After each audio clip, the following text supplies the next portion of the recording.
Rada Zahuba.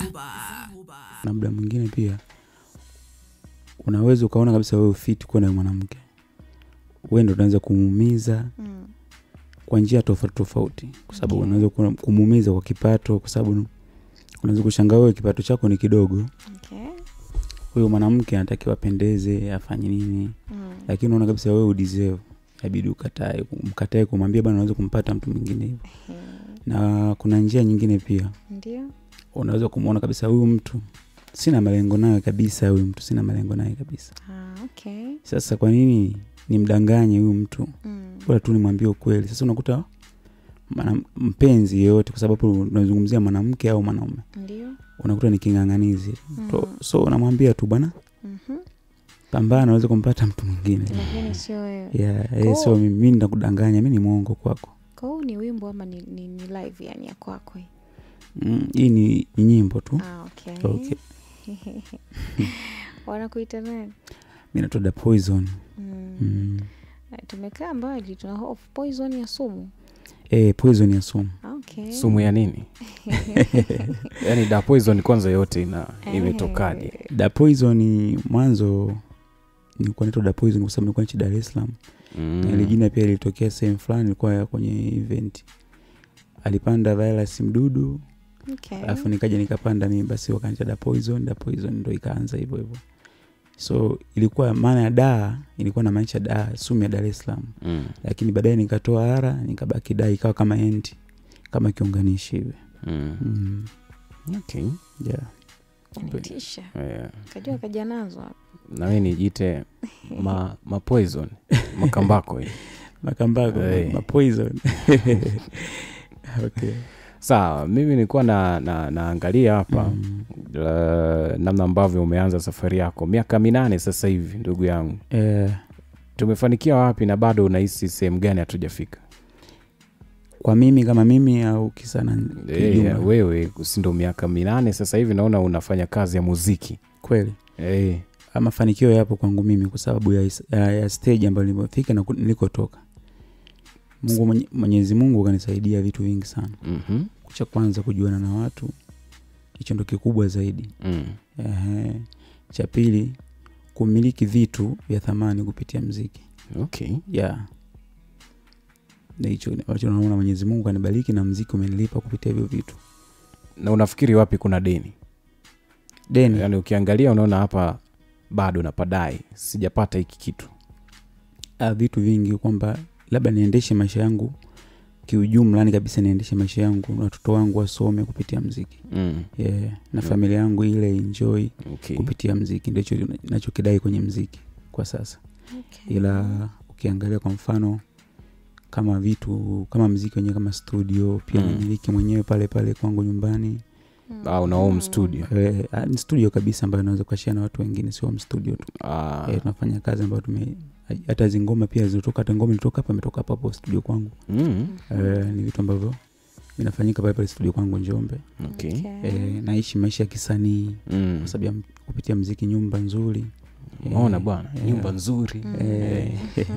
Asidanganye.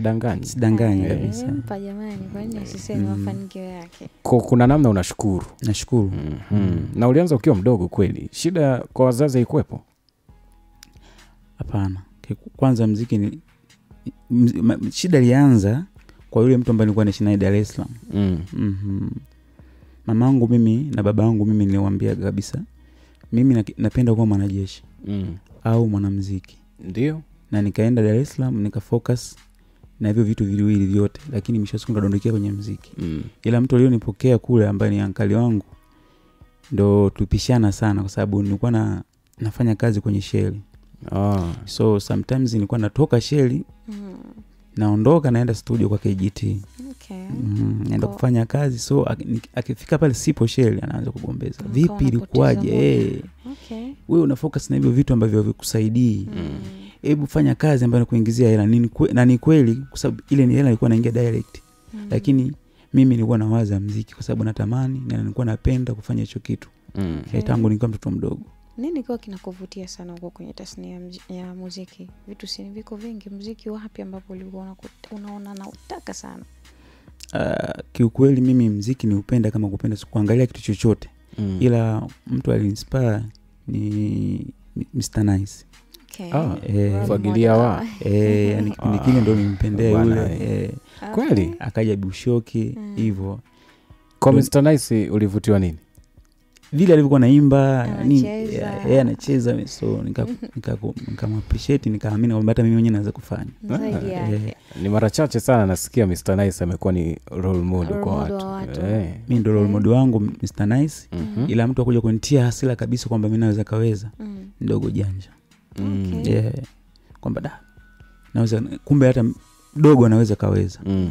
Ndo nikaingia kwa KGT pale, ngoma ya kwanza nikarekodi pale, nikafanya kazi kayo. Ndio ikawa mwanzo wa safari yangu ya muziki. Sawa. Haya, nafikiri kwenye muziki tumefagilia kila kitu kama Mr. Nice. Kweli kabisa. Sawa. Tufunge na hii Unfall. Umepiga na Venture hapo. Mambo ilikuwaje? Ni hapo pia studio kwako au? Studio kwangu pia. Kumbe kuna production kali kabisa. Siku labda tualike tuje kutufanyia rada za huko kabisa. Karibuni sana. Unfollow. Yes, idea ilikuwaje? Unfollow ni maisha ambayo yapo, unaelewa, na ilinikuta hiyo siku nilikuwa jobu, nikarudi nyumbani, kuna kitu nilikuta kazini. Nikafikiria sana kwa sababu kuna watu ambao nilikuwa nawaamini, unaelewa. Lakini mwisho wa siku wakaja kuniangusha, yani sikutegemea kabisa kwamba wangenifanyia hicho kitu. Nikafika pale nikamwambia producer, leo umepiga kazi nani beat ngapi? Akasema kuna beat kadhaa hizi hapa. Nikasema kuna idea fulani inaitwa Unfollow.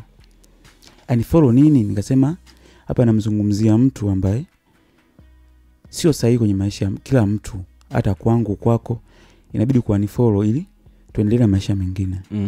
Ili usikumbatie kitu ambacho kinaweza kukudondosha, kinakuumiza. Ni kumunfollow tu mtu kama huyo. So ndo tukaandika Unfollow. Nikaona kabisa hapa kwenye verse ya pili ana fit Venture. Sio nzio Venture hapa ni familia kweli. Na ilikuwaje kufanya naye kazi? Anavimba sana nasikia. Venture mara kwanza tulikutana pia kwenye media fulani. Nadhani damu tu ziliendana. Ni mwana fulani hivi fresh. Kwa sababu nilipofika pale tukasalimiana, vipi Da Poison? Ni shwari. Nilikuwa nakusikia Da Poison hivyo. Basi tukabadilishana namba, tukaanza kuchati na afu sijui kiendelea nini, nikashangaa tumekuwa washikaji kabisa. Mpaka saizi na saizi tumekuwa kama ndugu. Sawa bwana. Asante sana, nashukuru sana. Tulijua anavimba maana kuna maneno ya chini mwana. Unajua hata mimi pia Njombe wasanii wote wananihala sana, wananiambia navimba. Nadhani hata A-list hata BTK mimi ananiandafia. Anaona kama mimi navimba. Lakini yeye anakuwa unavimba. Anaona kama mimi navimba. Konya mpatani kabisa. BTK tu yani mara mwisho kukaa naye labda na 2018 tulikuwa kwenye show yake, naenda kumsupport. Ilikuwa Njombe. Ndio bia na wanawake nini? Hapana, yani ndio hivyo kama mimi Venture tulivyokutana na tukaiva, lakini BTK tukutana mara kwanza na siku hiyo pia tukaachana. Hatukufuatiliana, kila mtu na mambo yake, lakini pia yeye akikaa na watu wengine walisikia kwamba Dogo anavimba na dharau, lakini nadhani ni kwamba ni misingi ambayo niko nayo. Na mimi hata pia nimesema nimefanikiwa na vitu vipi kwa sababu ya misingi. Kwamba mimi nataka nifanye kitu hiki hapa kwa malengo haya. Safi, ndio inavyotakiwa hivyo. Ukisimamia misingi yako lazima maadui watakuwepo. Kabisa. Haya, kwenye Unfollow hapa upande wa mapenzi, ushawahi kumunfollow mtu yani ndio kwa sababu umeachana basi wewe mimi na wewe basi kwenye mitandao yani? Au wewe wago na munfollow kwa aina gani? Achana na hiyo idea tunarudi sasa kwenye mapenzi, stories za mapenzi saizi. Kwenye mapenzi bwana, kiukweli mimi ndo wameniunfollow sana. Ulivimba na huko. Star unaunfollow? Na napenda kwa watu wananiunfollow kwa sababu ukiniunfollow mimi nafurahi na najisikia na amani na moyo wangu unakuwa hauna deni. Yaani unaogopa kumwacha mtu kama naogopa kumwacha mtu naogopa sana kumwacha mtu kwa sababu akakalia machozi huko laana zinanipata. Kumbe ukilia laana zinamkuta. Naamini hivyo. Ngoja mimi leo usiku nikalie. So mi wengi wameniunfollow sana.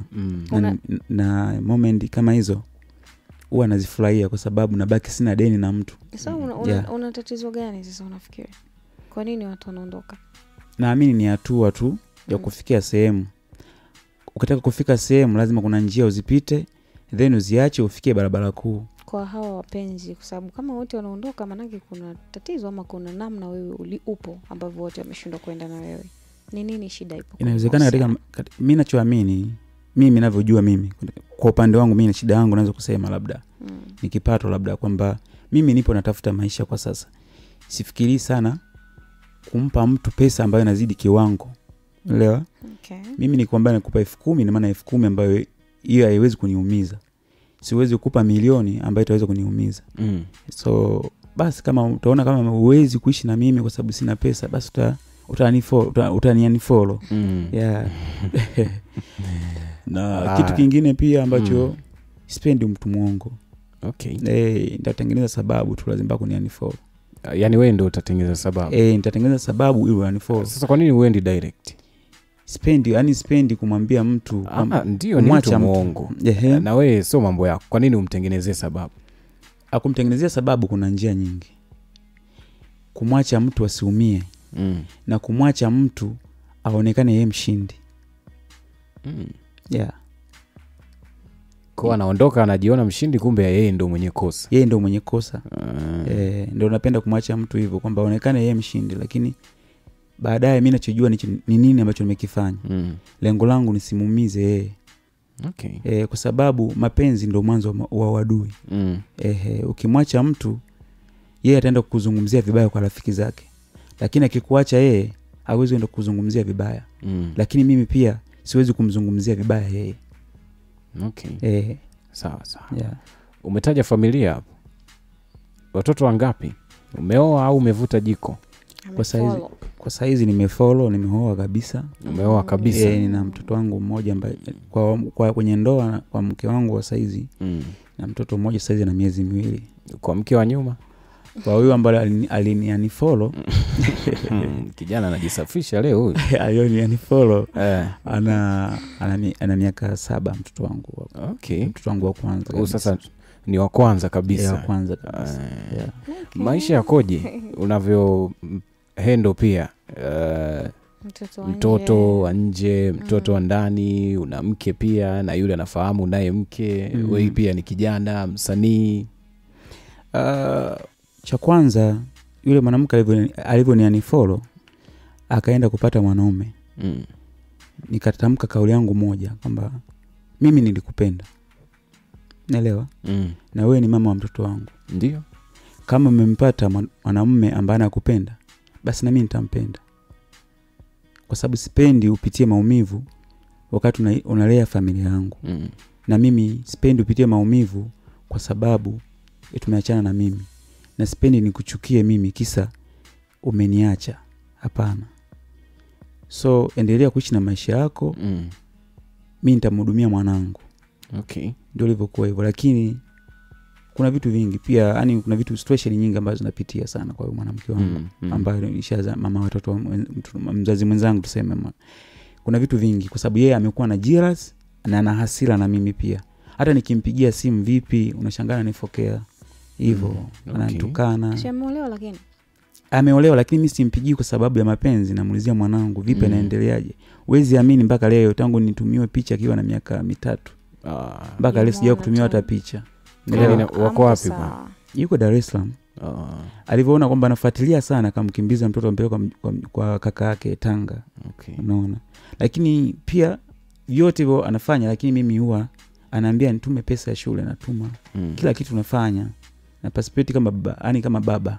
Shida ilikuwa nini mpaka mmefikia huko? Kuna mmoja hajaridhika hapo. Shida yani hata kama alikuwa unfollow, lakini shida ni nini? Nadhani tu ni mambo ya maslahi, pesa. Shida ni hiyo. Ulikuwa huna? Kwa sababu mwanzo nilikuwa na pesa. Naelewa, lakini ilitokea accident. Nilipata ajali. Naona mwaka 2017. Okay. Na mtoto wangu ndo alizaliwa mwaka huo. Akiwa na miezi 2 mimi ndo napata ajali. So mimi nilipokuwa naishi Dar es Salaam, kifupi kwamba nilijipata.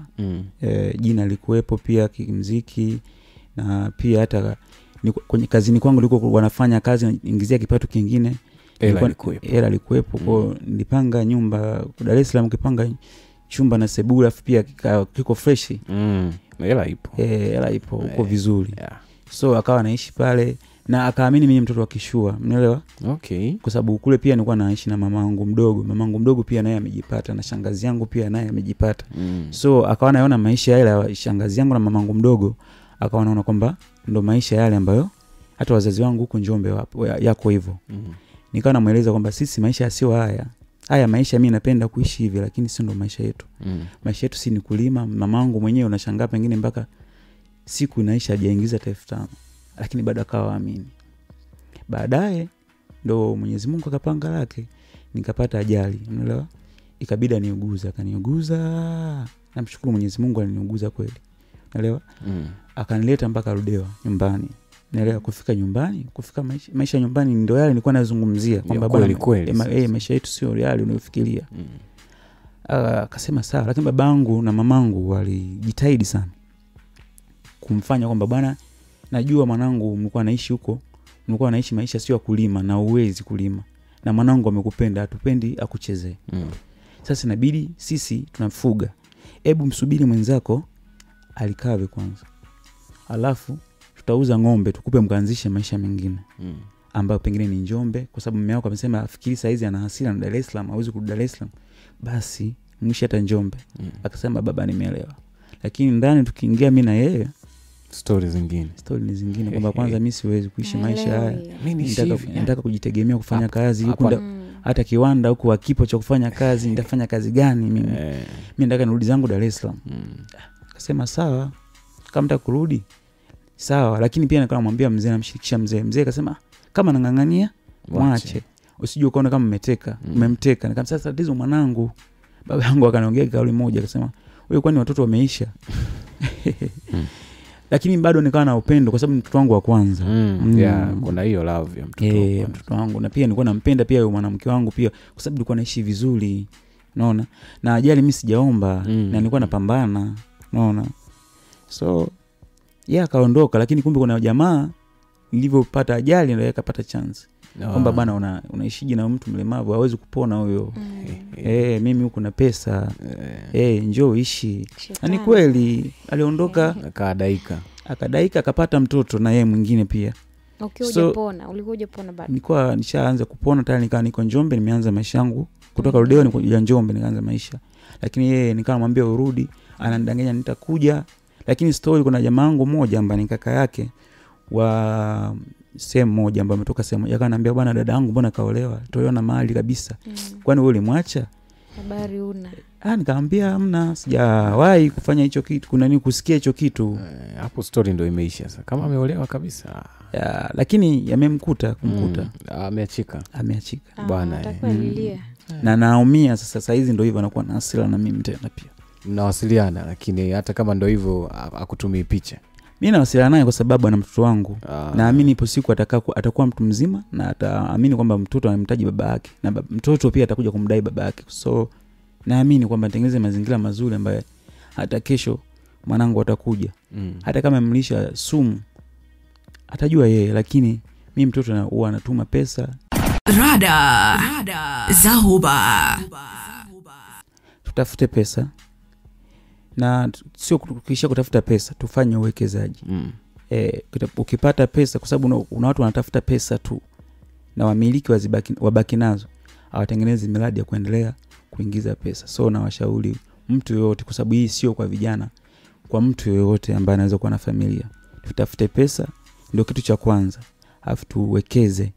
Hata kesho kiwa chini, familia inazidi kwenda. So mimi siwezi kumlaumu yule mwanamke pia, naelewa. Na pia hata yeye sidhani kama anaweza kunilaumu mimi, naelewa. Yeye alishindwa kuwa mvumilivu, lakini pia mimi nilikuwa nimepata pesa, lakini nilishindwa kuwekeza kwenye vile vitu ambavyo vya msingi. Naelewa. Mimi nilishia kununua bodaboda na kuwapa vijana, lakini mwisho siku ndio hivyo. Mke wangu akashindwa kusimamia. Lakini pia nataka niwaambie watu wengine pia, wanaume wawape nafasi wanawake wafanye kazi. Wafanye kazi, kwa sababu kesho na kesho kutwa unaweza kukuta jambo alafu mke wako hana kazi, tatizo mwisho siku mke wako anaanza kuanza kutoka nje ya ndoa kwa sababu hana msaada, na kwa watu hata wale watu wabaya wataweza kuingilia hapo kwa sababu wanaona kabisa mwanamke anashindwa kujisimamia. Atafanyaje? Atamlagai kwa pesa basi, na mwisho siku nashangaa huyo mwanamke pia ameenda kutembea na mwanaume apate pesa ila kuuguze wewe, utatoa maamuzi yapi? Sawa. Haya. Vijana, ushauri umetoka kwa vijana mwenzenu, kwa kijana mwenzenu, na ile mkuta ndo hayo tunasemaga, mmejiandaaje kwa ajili ya kesho kabisa. Sio mmejiandaa, tumejiandaaje. Rada Zahuba. Confession hatari hiyo kabisa. Kitu gani ambacho sasa hivi na wife yani kila wiki yani lazima taingia kwenye marumbano? Kiukweli mimi kama nilivyosema hivi kwamba nimepitia mahusiano mengi. Kivipi? Kwamba nimepitia mahusiano mengi kwa sababu tangu nimpate yule pia nilipata mapenzi wengine pia, nielewa. So nikapata mpaka kumpata mke wangu sasa. Maana nimepitia kama mahusiano tena kama 3 au 4, na ile kumtafuta yule mtu ambaye ni sahihi. Sasa hivi nasema kwa wife uli nice. Mke siko naye ndani, ndio maana naishi naye kila siku. Nimeanzia mbali ili mtu anielewe vizuri. Nimejifunza kujishusha kupitia hao mahusiano mengine. Okay.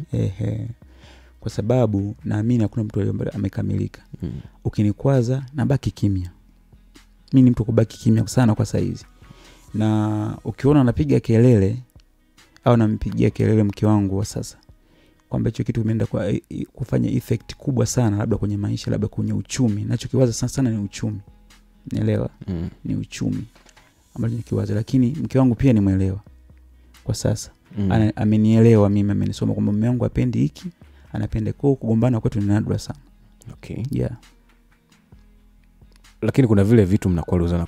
Mbona wenzao wametaja huko? Kukwaruzana, yani mimi nasema yani siwezi kukumbuka kwamba tumekwaruzana. Labda ni vitu vidogo vidogo sana ambavyo siwezi kuchukulia maana. Vidogo hivyo ambavyo amchukulia maana ndio vya hatari tena. Mwanzo ilikuwa ni simu, labda anapenda kupekua simu yangu. Hivyo tulikuwa tunakwaruzana vitu kama hivyo, lakini kwa sasa simu yangu haigusi. Hata simu yake mimi siigusi pia. Okay. Sawa. Yeah.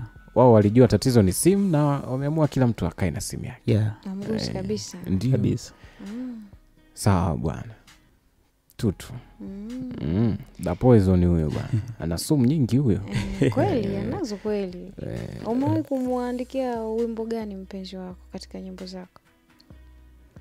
Huyo mke wangu wa sasa. Mimi sijui yoyote katika safari yako ya mahusiano kwenye hii miaka 8. Kama hiyo story pia ni ya mpenzi wangu pia. Ile utampata. Story. Kuna wimbo unaitwa Story. Utampata ni idea tu. Ila story ni ya kweli kabisa. Yeah. Sasa The Poison wewe sasa hivi umekuwa una umaarufu. Yeah. Mwenyewe umeshasema kwenye maisha kwa namna fulani uko vizuri ukipata.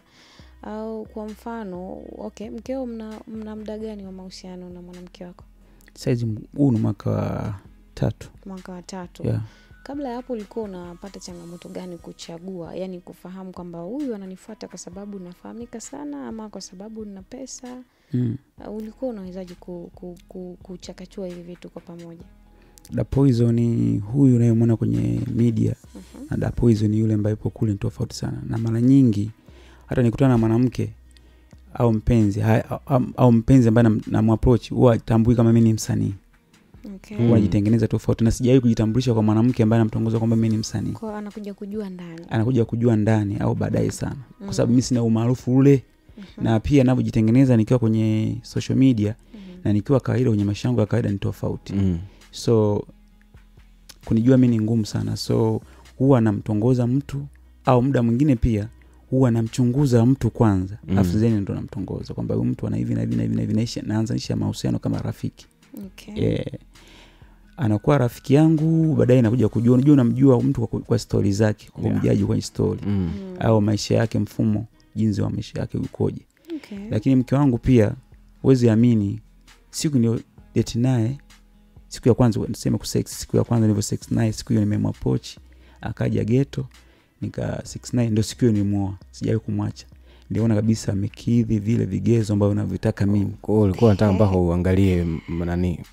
Nini? Sikutaka mapenzi ya ndani.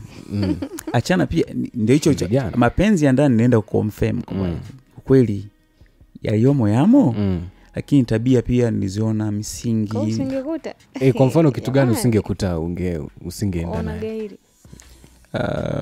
Labda sasa mbona wanawake hawana shida, lakini ningekuta kuna vitu shida zipo. Ndio kama hivi anataka azungumze unamkatisha. Mimi ningemkuta kama mchafu. Sasa siku hiyo labda tu. Unajua msafi ni msafi, tuna mchafu ni mchafu. Hiyo ipo. Sasa mimi najua anakuja wanawake anakuja gashajiandaa, lakini yani sasa kama pia mchafu mtu uwezi situation ambayo aliyokuta mwanamke angekwepa angezungumzia. Hawezi kuamini, kwanza kuamini kama imefika geto. Hakuamini kabisa kama amekuja kwangu hiyo siku. Hakutegemea na kutarajia. Ndio alimwambia kaangalie TV. Choo mara moja. Njoo nikupe chips hapa uende nazo nyumbani. Unaonaje tu twende moja kwa moja. Kwa kamfanyia surprise ukakuta yaliyomo yamo ndio kawa hivyo mpaka leo ni mke wangu. Asante. Mwanamke usafi jamani, haujui muda wote utakutana na mwanaume gani. Ndio mume hapo. Sasa utakutana naye vipi mpaka kuite, lakini basi ndio hayo mambo haya. Mimi bwana mbona mwanajeshi lazima uwe na silaha muda wote. Mwanamke wako ana wivu. Mke wangu lazima kama unampenda, kama unampenda mtu lazima una wivu. Nataka kufahamu wivu wake kwenye kazi zako wewe. Kuna kazi zinakuhitaji uwe na mabinti muda mwingi, video. Sasa mke wangu yani kwenye kushuti video ni saizi kwa sababu na mtoto, lakini hiyo ndio designer wangu. Huwa ananivalisha nguo. Yeye ndio ananivalisha nguo. Anakuepo hapo location. Location yuko hapa. Alafu na kuna kitu kingine pia. Mke wangu anajua wanawake ambao anawapenda. So kuna wanawake ambao anasema huyu hapana. Akisema hapana ni hapana. Lakini kuna wanawake wengine hata ukimwambia mke wangu dapo hizo unatembea na mwanamke aina hii, anakatalia. Na ni kweli hicho kitu mimi siwezi, sio kwamba najisingizia, ni kweli siwezi kufanya. Kwa afu na kitu kingine pia. Huyo mwanamke labda dapo hizo mke wangu anajuaga. Hata kiwepo angezungumza hapa. Hata kama anisikiliza anaweza kutuma hata message kwamba dapo hizo ni mtu aina gani. Mimi siwezi kumtongoza mwanamke mwezi au wiki, siwezi. Siku ngapi? Nataka mtu nikimwambia leo akubali. Leo. Ndio niko hivyo leo. Unatumia dawa au nini? Sio dawa. Situmii dawa, ila napenda mtu nikimwambia leo tumalizane leo. Mambo yaishe leo. Kesho sasa mtu unamwambia leo afu hiyo leo. Si unamchukulia yani sio kwamba tu sexy, hapana. Ila nikimwambia nakupenda. Nasema nakupenda pia. Yani asiposema kwanza kusema mambo ya kuchunguzana hapo siku hizi. Kwa akisema subiri nikajifikirie wewe utaki. Sasa unasubiri ukajifikirie nini? Si ndio hiyo mzee alikuwa kwenye life lake la single. Yaani kubali. Sikiliza. Wewe mimi mdada amenikuta. Au mimi ndo nimemkuta mdada namtongoza. Nakupenda. Yeye alikuwa kwenye life lake la single. Hana mtu. Yuko kwenye life lake la single anatathmini, pengine ndio hivyo kuna hizo process huwa tunasema za kupona. Alikotoka kuacha huko hatujui amekutana na nini. Wewe unamwambia nakupenda ajibu hapo hapo. Kwanza kazi ya kupenda ni ya nani? Ya kwake, lakini yupo kwenye process za kupona, kumsahau yule wa nyuma. Kazi ya kupenda ni ya mwanaume ninachomaanisha. Mwanamke sio kazi. Mwanamke apendi. Yeye mwanamke inabidi akubali. Alafu then aanze kunichunguza mimi mpendaji. Kwa hata kama akubali kiuongo. Hata kiuongo, anikubali kiuongo. Tuanze sasa. Alafu aanze kunichunguza mimi mpendaji kwamba nania. Ili ukinikatalia basi naamini kwamba kweli. Rada Zahuba. Kusema. Sasa kama mimi kafano sister, mimi si nikuomba namba. Lakini mimi nilipokuomba namba nikaja na kitu kwamba wewe naomba namba, nataka nifanye nini? Kipindi. Lakini sio kuona mimi kuomba namba afu sina sababu. Na maana sababu yangu ni kukupenda, nimevutiwa na wewe. Ndio hivyo story nayo kuja kwamba mimi nakupenda. Amjiambiana nakupenda. Na nani? Watu kwenye ndoa. Huyo watu hapo kwenye ndoa sasa hivi na huyu yuko nani anaonekana amenyoka. Amenyoka anachati vizuri. Kabisa. Unachati vizuri? Nachati vizuri sana. Ndio mambo yake. Anapenda watu wanaochati vizuri. Sawa, lakini hivi kwenye mahusiano wewe hapo sasa hivi uko in love kabisa wewe ni mtu wa aina gani? Jisifie hapo sasa. Yaani jipe sifa mwenyewe kabla hata mpenzi wako angekuwepo hapa akusifie. Wewe unavyojifahamu kwenye mahusiano, wewe unakuwa ni mtu wa aina gani? Mimi bwana, nizungumzieje hili? Zungumza. Jisifie. Napenda kuwa na mpenzi wangu muda wote.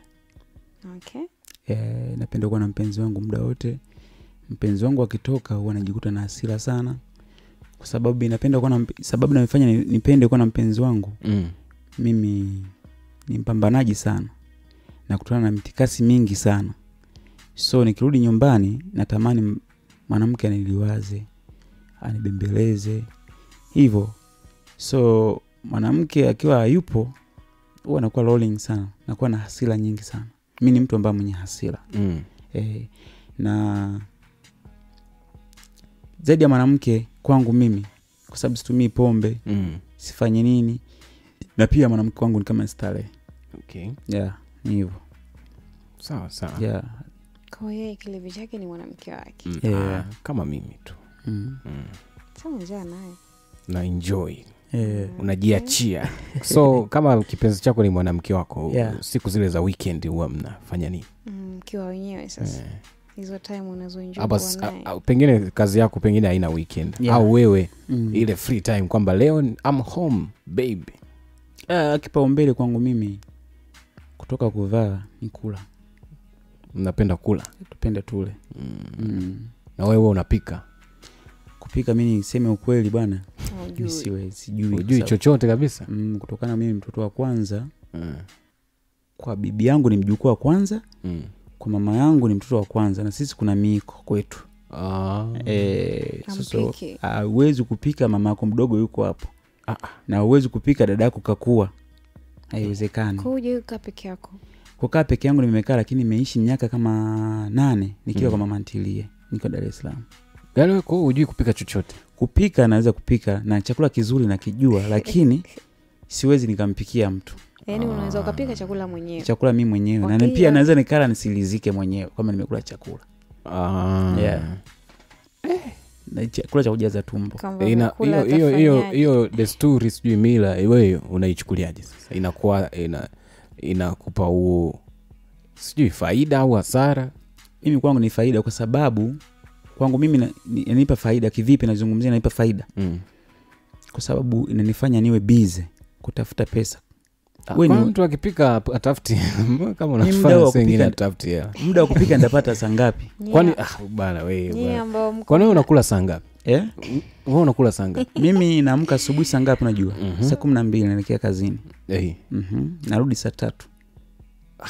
Mbona muda bado kabisa? Watu tunapika saa 6 usiku. Sasa nikifika mke wangu ashapika jamani. Labda sema inaniuyaga ngumu sana pale mke wangu anapokuwa anaumwa. Ndio hasara hizo sasa. Hiyo ni hasara kweli, pia naikutaga. Lazima nitoke nikanunue chakula labda kwenye hotelini afu ndio mletee. Inakuwa na changamoto kubwa sana, lakini tusiingilie sana mila na desturi. Kweli. Tusio tukaharibu mambo. Shangaa hapa hatutoki. Tunatafuta milango haito. Kwa nini nimemwambia kijana apike? Kweli. Sawa. So kama upiki, kitu gani waga unamsaidia wife pale nyumbani? Swala kufua nguo. Usiniambie. Yaani nafua nguo mimi vibaya mno. Hadi za kwake. Hata za kwake napenda. Hata za mtoto nafua. Ninapenda sana. Yaani swala kufua nguo. Ila swala kuosha vyombo, kupika mimi hapana. Ila kufua nguo. Kufua unafua sana. Nafua sana. Unavaa na kanga unavofua au hapana? Wewe mbona unataka nini? Unataka mambo ya mengi. Kwenye kufua kuna kila mtu na staili yake. Kweli. Kwa unainama vile unafua? Nafua vizuri tu. Na kudeki naweza nikasaidia pia kudeki. Bana. Watu wanadeki huko. Kudeki mimi fresh. Yaani automatically mimi napenda usafi. Baba wa nyumbani wa usafi. Napenda usafi. Yaani hata kazini kwangu vikikaa vibaya tunagombana kabisa na ndugu zangu kwa kazini. Jamani, makofi kwa Da Poison. Nashukuru sana. Apiki lakini anafua, anapiga deki. Hapo kwenye kufua hapo safi. Anapiga pasi, si ndio? Kabisa. Mimi nakwambia huyu basi tu au mimi naziruhusu kuongeza mwingine. Watu hawajaisema huko umewekewa vitu. Kwa sababu yani huyu anapenda kuchati, hapendi kufua, kwa hiyo mnaingia humo. Kweli. Hiyo pia ishanitokeaga pia katika mahusiano yangu, unasema kuwekewa dawa. Ishatokeaga pia walimu. Yaani ulimtreat mtoto wa mtu mpaka akahisi washashikwa akili. Yaani mimi sasa mamangu mimi ndo aliamua kumfuata sasa yule binti, kwa hiyo umemwekea damu mwanangu. Kwa nini anakufulia? Anakufulia. Jamani. Sasa mpaka shemeji zangu walikuwa wakifika pale wanaacha nguo, wameacha viatu, mimi nafua. Unaelewa? Wewe bana unafua mno. Sasa mama yangu akasema wewe mwanangu unaonekana umempa dawa. Nikamwambia hamna. Hajanipa dawa, ni maamuzi yangu. Wewe mwenyewe ukiangalia uone kama ulikuwa unafua sana hadi za mashemeji. Hapana. Anapenda jamani, yani, si kazi tu. Kwa sababu nguo ni tayari ziko pale, afu unaviona viatu vichafu. Rada Zahuba. Mtu wa mipango ndio nilichokipendea kwake. Okay. Na yuko serious sana na maisha yake na halewi na umaarufu wa mwanamume wake. Na anaheshimu ndugu, marafiki. Ndio hicho ninachokijivunia kwa mke wangu na nakipenda kwa mke wangu. Ndio. Sio mchoyo pia. Sio mchoyo. Okay. Sawa, ningekuwa nafahamu wakati ule kwamba una mke ningekwambia muongozane. Usiku bwana, ana mtoto. Nini jamani? Mtoto ana mwaka mmoja, mwezi na miezi miwili. Au kuna dada wa kazi? Hapana. Sasa angenijibu yeye jamani. Sasa mimi tunateteana wanaume. Kwenye vikao vyetu kwenye kuteteana ipo. Tumsubiri afikishe miezi hata 6 hivi. Utakuja naye? Nitakuja naye, ina shida. Okay.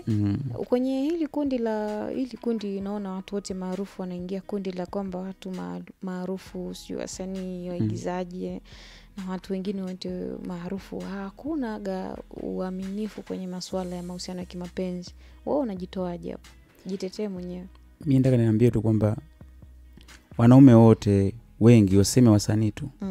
Sio waaminifu. Ni kwamba tu ninyi mnaonekana. Sisi tunaonekana kwamba sisi tunanyoshiwa kidole, sinajua tena. Okay. Lakini tabia hizo kila mwanaume anazo na kila mwanamke anazo. Unaelewa? Ila ni vile tu kujikontrol na kujiheshimu wewe kama wewe. Na Dapoizo anaanza kawa yuko na mwanamke mwingine achana mke wake. Lakini vipi anamtreat vipi huyo mwanamke? Amempa nafasi ipi huyo mwanamke? Unaelewa? Kwa sababu unamwambia kabisa bwana mimi na mwanamke wangu unajua nimeoa, lakini mimi nataka kuwa na wewe.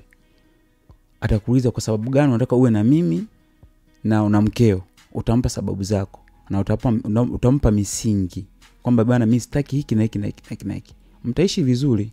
Okay. Kwa sababu kila gari barabara na site mbili. Kwa hiyo kila gari tembea kwenye site yake. Kwa hiyo naamini unaweza ukawa na mwanamke pembeni licha kwamba una mke sasa hivi. Inawezekana lakini huyo mwanamke unayedate naye awe na akili, ajue ni nini. Yaani inawezekana kwa mwingine. Wako wewe sasa hivi. Kwa mimi kwa saizi bado kwa sababu sina kipato. Sina kipato kwa kweli kwa sababu kwa kipato unaweza kaongeza. Naweza kaongeza. Nikipata naweza kaongeza kwa sababu hakuna mtu ambaye anapendi raha. Kwani wewe unakupa raha? Anakupa raha, lakini pia ukiwa na wanawake wanakupenda wawili unapata raha zaidi. Utamshirikisha ama itakuwa ni siri? Utamshirikisha au itakuwa ni siri? Siku zote bwana wapenzi inabidi usijue. Dini inaruhusu au wewe unaamua tu? Mimi naamua kama mimi kwa sababu dini ni kitu cha kingine na wewe na mimi na maisha yako ni mambo mengine kwa sababu unapopeleka chakula nyumbani dini haikwambii upeleke kiasi fulani na kusaidia utafuta pesa. Sasa kama unaamini sehemu fulani lazima ufuate misingi. Ni kweli. Ukiwa Muislamu ndio utafuata hiyo watu 4. Huko wengine kiapo ni kimoja. Wewe unachepuka. Ni kweli unachozungumza kwamba dini zinatubana lakini pia lazima tuonee huruma viumbe wengine. Kwa sababu unakuta kabisa unamkuta mtu kabisa anakupenda. Unamwambia mimi tayari wewe kwenye ndoa mimi umechelewa. Ni kweli lakini pia lazima uonee huruma mtu aise. Kwa sababu unajua kuna kitu kimoja wanazungumzia kwamba afu pia hapo ufikiria vipi na yeye pia akionewa huruma huko nje. Akionewa huruma wife mke wangu mimi. Sasa yeye hana mamlaka ya kuoa. Mimi ndo na mamlaka ya kuoa. Ameona wewe pengine unapata raha huko, umezidisha huko sehemu nyingine, kwa mfano ukaongeza wa pili. Na yeye kaenda huko ukakutana na watu wanamparaha, akasema ngoja niwaonee huruma. kuna issue moja ambayo naweza kusema kwenye upande wa Kiislamu, siwezi kuzungumzia sana lakini ninasikiaga. Wanasema kwamba unapooa wanawake wawili una uwezo, si ndio? Unaweza kuwahudumia kisawa sawa. Ina maana kuwahudumia hata kwenye tendo la ndoa. Sasa kama wewe unaweza kufanya kila kitu, pesa unayo, tendo la ndoa unayo. Sasa atatokaje nje? Sasa basi itakuwa ni tabia zake mwenyewe binafsi. Okay. Za umalaya. Ila wewe kwako sio tabia za umalaya. Wewe ni uwezo. Mimi ni uwezo. Kwa sababu pia hata ukifuatia pia kwenye Biblia pia inasema pia unaweza ukaoa. Unaelewa? Wewe bwana. Unaweza ukaoa. Rada Zahuba.